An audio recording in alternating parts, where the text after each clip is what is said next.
Okay, I want to start today's presentation with a different type of art. I'm sorry, I just need a clicker before I can do that.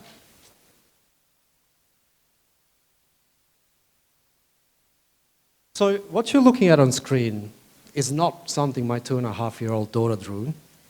This is actually an artwork created by a man called Noland Arbo. Now, this is significant because Noland used nothing but his mind to create this drawing. When I spoke to him earlier this year, he had lived with a brain chip in his head for about 12 months at that point. That brain chip is from Neuralink, Elon Musk's company, and it's implanted deeply into his brain tissue because Noland can't use his body. He's quadriplegic, so he can't actually control any of his muscles below the neck. So to create this drawing, he used brain signal that was depicted, decoded, and sent to pretty basic software to put a few lines on the screen. You can actually, if you Google me, you can find this video, and it's quite amazing to see him do it live and draw this. What this drawing signifies is a very exciting future for human expression and for human creativity output. Before we dive deep into that future, I want to go back into history a little bit. I promise it'll be quick. All progress we've made as humans has been based on how well we communicate with each other and how well we tell stories amongst each other. We used to gather around fires many thousands of years ago because this was our first hub. The bonfire was our first social network. We would gather around it and exchange stories of excitement, of fear, of threats. This was fine at the time because we used to live in small tribes. And for many tens of thousands of years, tribe sizes were defined by only two factors. The first one was tribe sizes needed to be big enough so that a few people dying here and there wouldn't result in the extinction of the tribe. And the second factor was communication. Tribe sizes needed to be small enough so that we can communicate with each other without any loss in translation. Obviously, an orator telling a story cannot drive society and human expression forward. So we started sketching some of these stories onto walls, into cave walls. So we achieved the next upgrade in human communication, which is permanence. But permanence had its limits, right? Permanence was geographically anchored into one spot. So we kept working on the next network upgrade in human communication, and that was portability. You see, clay tablets gave us portability of information. So suddenly, traders that would make trades across a river didn't have to rely on shouting across the river to make the trade. They could inscribe the information on a clay tablet and send it across the bridge. But that wasn't enough, because clay tablets were cumbersome, they were easy to break, and they were very heavy. So we invented paper, actually, right here in China, one of the greatest inventions of human civilization. Paper allowed us a huge level of efficiency into how we exchange information from one another.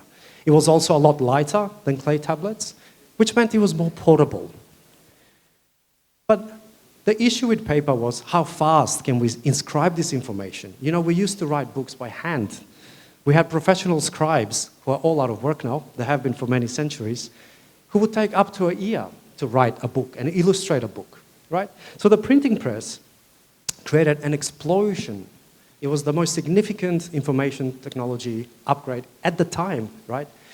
The only limit that the printing press and its results posed was the books can travel only as far as a horse could, or a ship later on. So we looked further into upgrading our communication networks. We looked to the wire. We started sending wires underneath oceans to connect continents. You know, the telegraph meant that a trader in London could get a live update on crops in Kansas and not have to wait weeks for this information to become available. So societies blossomed, empires were formed, stock markets developed. A lot of modern society started going vertical and parabolic in development. Of course, from there, broadcast. We had radio, where voice was introduced. The telephone, two-way communication, television, and of course the internet. We have more than 6 billion people connected to the internet today. Each one of us leaving a bit of a digital footprint that will ultimately end up in some sort of a sophisticated AI system that will hopefully not run us all one day. So when you look at this slide, you think, wow, we've achieved so much in a very short space of about 100,000 years. I'm sorry to disappoint you, but we haven't. Our methods of communication are actually very, very primitive. You see, when we used to gather around the fire, we would engage in all of the human senses. A story carried a lot of emotion. A story of warning, you could smell the blood from the hunt on the storyteller, on the orator. We used to share food and dance and touch each other. And with every update to our communication system since then, we've kind of started from zero, right? Look at this, this line here, vision only. Thousands of years, we just relied on vision, printing books and reading them, right? Then the radio and telephone introduced sound, which was a little bit better, a little bit more powerful, and a little bit more human. You can not only convey information, but you can actually add emotion to that, human depth. And of course, the TV and the internet, and even AI today, is all based on just vision and sound. You know, we use language models to communicate with these machines, and we've created such a narrow bottleneck in this information flow, which cannot go on forever. There is a need to continuously improve our communication systems. I mean, take cooking shows, for example. Cooking shows are some of the most successful and highest grossing programs in the history of television, globally, and also some of the most popular content online. But the hero of the show is absent. You know, taste is nowhere to be seen. We use visuals, we use sounds, we use words, we use language to describe what this taste feels like. Of course, this presentation is not about cooking shows. It's about what sort of digital data will we be training our AI systems on. Do we really want to train the future of AI on only 2 out of the 5 human senses? I really don't think so. We've come to a point where the long-held dominance of this visual auditory channel of communication is coming to an end. It really is. We're now trying to develop new technologies like smart glasses controlled by a wristband, like ambient AI, smart cars, smart cities, and of course, brain-computer interfaces. The reason we need to do this is simple. As these technologies develop very fast, our biology has actually remained the same for all of these thousands of years. You see, in data terms, we communicate at about 10 bits per second. This is an average, of course. You know, you can speak faster than you can type, etc. But on an average, we communicate at 10 bits per second. Now, the good news is the human brain can actually process up to 1 billion bits per second. That is great. So you can see we have this bottleneck that narrows down through our biological senses, and this is why attention is so important, and that's why attention is so valuable today, and is being sold as a commodity, because we need to decide what goes through this bottleneck, right? If you look at the other side of the equation, AI is growing at a mind-blowingly rapid rate. You know, if you take a full supercomputer cluster today, like the Frontier, we're talking about 10 quadrillion bits per second. Now, the goal is not to get humans to match that. We'll never be able to. But the goal is to have a better way of humans communicating with this new technology. You know, Gen AI, is language the only way to speak to it? Agentic AI, embodied AI, robotaxis, smart cars, smart cities. AI will be all around us before you know it. And it's not going to be, our commands are not going to be based on putting in text-based inputs and getting outputs.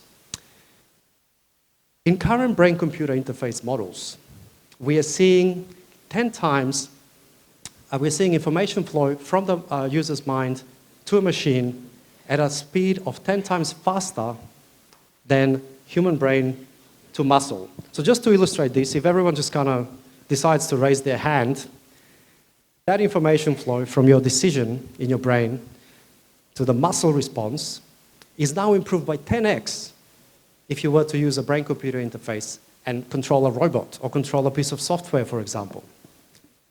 The amazing thing here is that these BCI models are very primitive too. We're talking about the equivalent of the 56K modem right? So they will only improve from there. This equation will only get better from here. A lot of people ask me, what really are BCIs? You know, they have a concept of this sci-fi fantasy of brain chips and computers controlling humans. It's none of that. I can tell you it's very simple. BCIs are basically translators of brain signal and can connect brain signal to external stimuli. Conversely, they can depict on an external stimulation, convert the signal into language that the brain can understand, and feed it back into it. So they're kind of like bidirectional translation devices. There are two types of BCIs, invasive and non-invasive. Invasive means you can drill into someone's skull, just like Neuralink did with Nolan's skull, and place a chip right into the brain tissue. Now this sounds very scary, and it's very off-putting for a lot of people, but there is an alternative. There is non-invasive devices or semi-invasive devices, anything from very light wearables, things you wear on your skull, to things like Synchron's stentrode, which actually goes through the jugular vein and sits into a brain blood vessel. And it's very easy to implant. You can go in for a 2 to 4 hour surgery and walk out as normal and just keep using this device. These devices will open up what we saw was lacking in the history of human communication. And that is the 3/5 of the human experience that we've left behind. Our interaction with AI will no longer be funneled through the tight bottleneck of just vision and sound. And we're not only going to be using language from here on. It's going to be two ways, and it's going to be more of a symbiosis. It will connect us to AI in ways we can't even imagine today. Now, I want to show you a practical example for the creatives here and people that actually create virtual worlds, environments, and images. A really interesting research paper came out today, in July this year, called LongX. It's a collaborative research through several Asian institutions, including some in universities from China. Now, what these guys did is they wanted to test a method of editing images with brain signal alone and compare that method with text-based editing. So if you look at the middle image, neural, ours, which is theirs, and if you look at the last image, the text-only option, you can see that they're just as good as each other, if not better. The command is at the bottom, so use space background, add an animated character, morph the dog into a long-legged space creature. So the results are incredible, and this is obviously still in the lab. There's no commercial product out there, but there will be soon, I can promise you, because results like this keep coming out from all around the world. Here's another example, a game character.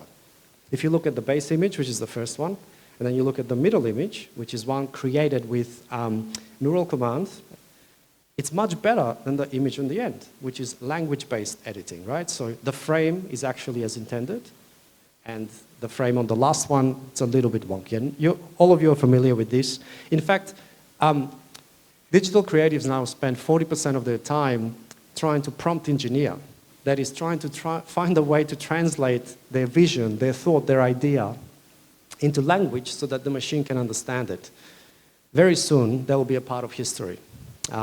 You'll be able to communicate your thoughts and visions directly into Gen AI or different types of AI from here. So this is very significant. Like I said, it's still in the lab. They haven't funded any commercial work from here yet, but given the scale of it and the significance of it, I think we'll see more and more of these things get funded and become commercial reality. Now, this year, I think we've seen a bit of a tipping point for BCIs. Some of the most notable examples are Synchron, which is one of Neuralink's biggest competitors. They actually became a unicorn this year, which is also quite significant. They've teamed up with Apple. This news came out quietly in May of this year. Their collaboration with Apple positions their BCI, which is semi-invasive, to actually send thought control signals to iOS devices. Now, this is, to me, is as big a news as it can get. The media didn't really pay too much attention to it, but Apple, who owns 20% of all of the operating systems across all devices globally, has just told the world that thought is a valid input for controlling our devices. Not tap, not scroll, not touch, thought. Of course, for now, this will be in the accessibility settings for people with impairments, but eventually, this will get commercialized, and very, very soon. very fast. Meta just released their smart glasses in September this year. Smart glasses are nothing new, right? But the way you control these smart glasses, they came up with a new device called the neural wristband. So what the neural wristband does is actually reads your brain signal and controls the glasses without you having to touch anything or type anything. So as much as this device is not direct to brain, it's extremely significant because it's the first commercial device to be released by a big tech company out there in the world.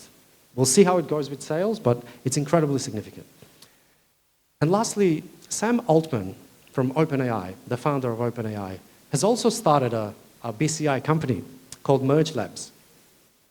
Now, we're not quite sure what their approach will be, whether it will be invasive or not invasive. But I can tell you one thing, it doesn't matter what their approach will be. What matters is the signal that all of these tech giants, all of these companies that are currently driving innovation around the world, are all trying to get into BCIs. That signal is probably the most important piece of news that we should take out of 2025, in my opinion. Very soon, I can't put a timeline on it, but very soon, BCIs will open up a new consumer market. Currently, they're still in the medical space, but very soon, we'll be looking at $1 trillion consumer market, just like the smartphone did. A lot of the interviews I've done in this space with researchers and innovators have pointed to this. They're saying that even the medical patients who go into a study just to improve the way their body functions, some of the first questions they ask is like, okay, when can I message my friend with this thing? Or when can I connect and surf the web, etc. So yes, it's about improving biological impairment at the moment, but all the signs are pointing to wide commercial use of BCIs. To the futurist in me and to many of us, wide commercial use sounds exciting, but the more I've been spending time in this space and researching this space, the more evident it becomes that ethics are actually incredibly important. And there's some good news in this front. Chile is the first to move as a country to actually enshrine neural rights into their constitution, right? So not just a bill or etc., but deeply into their constitution, which is a great precedent for the rest of the world. The EU and UNESCO and some of the US states are actually making the right moves as well. They're saying, we can see what's coming. How do we protect this user data? But only 5% of countries are actually considering some sort of a neural protection. China is actually, this year they announced a very significant program where they want to drive regulation alongside innovation so that things get approved the right way as we innovate, not later. So it's not about putting a handbrake up after something's come up and it's already in the market. So there's some significant moves made all around the world. What we can do as builders, innovators, and trust me, a lot of you that are into development and creating virtual worlds and even artists, digital artists, you'll have the opportunity to build in this space sooner than you think. Keep the next few points in mind. Local storage. Currently, all of my brain data is stored locally in my head. We want to keep it that way, even when it's digitized. Opt-in, not opt-out. If I want to interact with systems and with other people and with platforms using my BCI, I want to be able to opt in, right? Not opt out, like we've seen over the last 20, 30 years with the internet. And of course, one-click delete. So once I've done my interaction, I should be able to just click one button and get out of it. Not scroll through hundreds of pages of legal data just to make sure that my data has completely left. There is an ethical way to build this future, and we should really, really focus on doing that. Now, super quick action points at the end. What you can do today is invest in some strategic foresight. I've shown you the long X example. Have a look at what else is out there and start thinking about what will your position, your job, what you're building now, how will that look once we've opened up that bottleneck? Once we are no longer relying on language and the audiovisual mechanism to communicate with each other. Redefine your product. Don't let it define you. I write in my book about Kodak. They thought that their product is selling film and paper. Well, it wasn't. It was imaging. And of course, the digital imaging industry took them over, right? If you're a leader in a company, in a country, etc., you have to be able to give as much as you take. There will be a level of neural transparency that we've never seen before. Just like in the time of television, appearance was important. A good hairline, maybe, charisma, body language, etc. Now, in the neural age, resonance will be important, and transparency. And lastly, don't underestimate the human factor. We've built all of these technologies for us to be an extension of us humans and of our consciousness. So if you're ever in doubt, you can always rely on human opinion or a mix of the two, the symbiosis. Before I finish up, I just want to quickly go back to this amazing drawing that Nolan drew with his mind. When I spoke to him earlier this year, what Nolan told me about having lived with a BCI for over a year is not that he can now control devices with his mind. He said that the coolest thing is how quickly it felt normal. Thank you very much. You can find me on socials at Velco Dar.